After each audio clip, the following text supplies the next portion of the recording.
Have you ever heard of a woman whose stigmata bled, who bilocated, who produced a living rose from her chest, and whose Eucharistic miracle was caught on camera and approved by the Church? And what if I told you Mary herself chose her to launch one of the most powerful apparitions of the 20th century, a place where over 150 people saw the Virgin at the same time? This is not legend. This actually happened, and it's still unfolding. Welcome to Part 1. The unbelievable, yet documented, life of Maria Esperanza and the birth of Our Lady of Betania. Before she was known worldwide, Maria Esperanza was just a little girl in Venezuela with a heart burning for God. But signs surrounded her.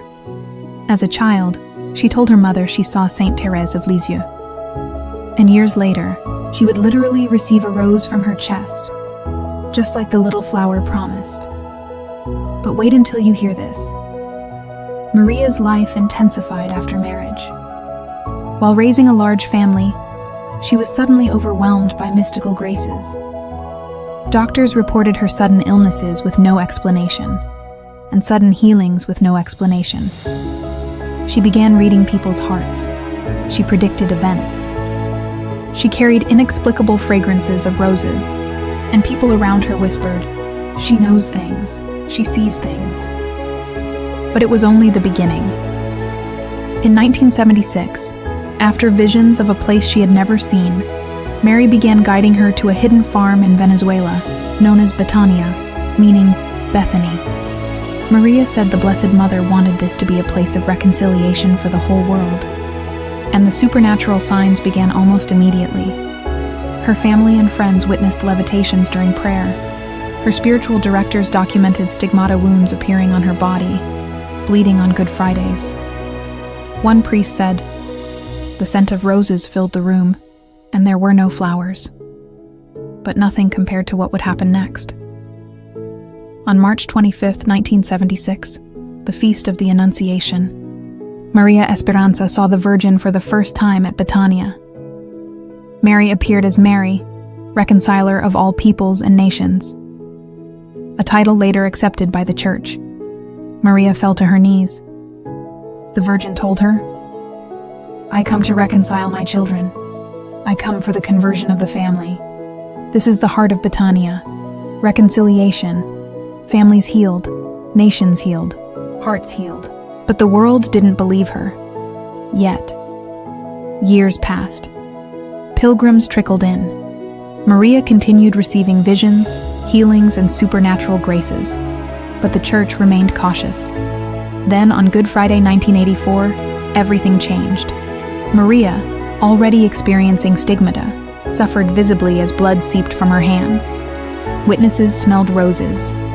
A priest present documented it, and the Virgin told Maria something was coming, something the whole world will see.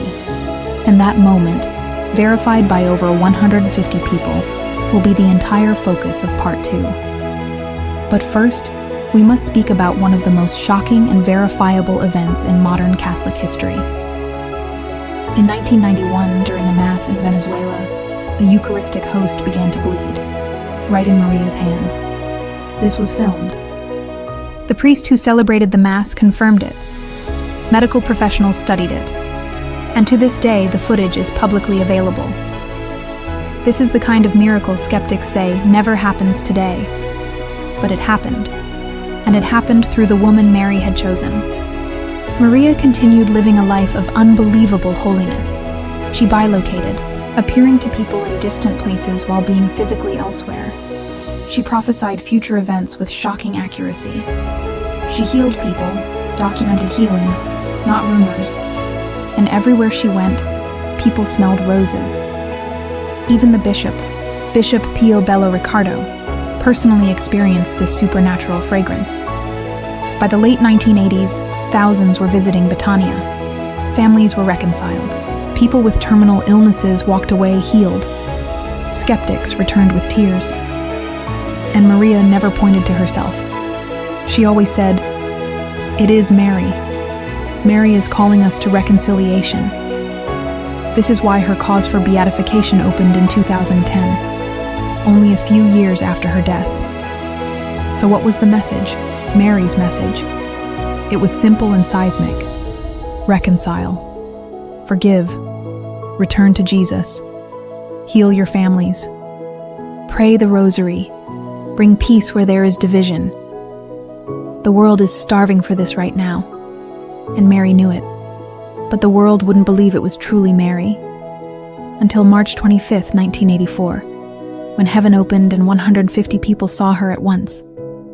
And that is where part 2 begins. The apparition that changed everything. The moment the church said, "This is real."